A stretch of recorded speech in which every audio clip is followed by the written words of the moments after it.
ஆந்திர மாநிலம் கர்னூல் அருகே ஆம்னி பேருந்து தீப்பிடித்து எரிந்து 20 பேர் உயிரிழந்த விபத்தில் பேருந்தில் இருந்த பலர் தங்களிடமிருந்த செல்போன், மடிக்கணினி மற்றும் கைமுட்டியால் கண்ணாடிகளை உடைத்து வெளியே குதித்து உயிர் தப்பியுள்ளனர்.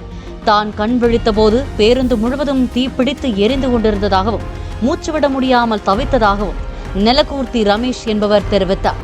மனைவி மற்றும் 2 குழந்தைகளை காப்பாற்ற வேண்டுமே என்ற பதற்றத்தில் கைமுட்டியால் ஜன்னல் கண்ணாடிகளை உடைத்து அவர்களை முதலில் வெளியே தள்ளிவிட்டு தானும் வெளியேறியதாக அவர் கூறினார்.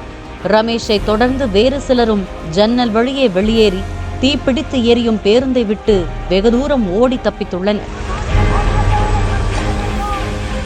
சக பயணி ஒருவர் அவசரமாக எழுப்பியதால் கண் விழித்ததாகவும் என்ன நடக்கிறது என்று சிறிது நேரம் புரியவில்லை என்றும் பகதூர் பள்ளியைச் சேர்ந்த கண்டசாலா சுப்பிரமணியம் என்பவர் தெரிவித்தார்.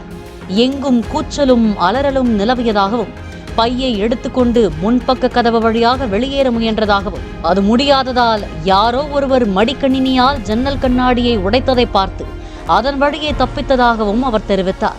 அவரைத் தொடர்ந்து மேலும் 10 பேர் அந்த ஜன்னல் வழியே வெளியே குதித்து உயிர் தப்பியுள்ளனர். உயிர் தப்பிய வித்யாநகரைச் சேர்ந்த ஜெயந்த் குஷ்வால் என்பவர் பேருந்தில் இருந்தவர்கள் ஜன்னல் கண்ணாடிகளை வெறித்தனமாக உடைத்து எப்படியாவது தப்பிக்க முயன்றதை பார்த்ததாகவும் அந்த காட்சி பயங்கரமாக இருந்ததாகவும் தெரிவித்தார்.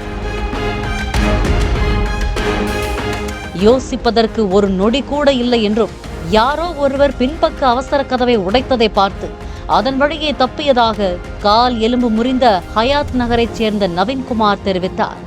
கால் உடைந்ததால் தன்னால் பிறருக்கு உதவ முடியாமல் போனதாகவும் அந்த தருணத்தில் யாராலும் எதுவும் செய்ய முடியாமல் தவித்து நின்றதாகவும் அவர் குறிப்பிட்டார்.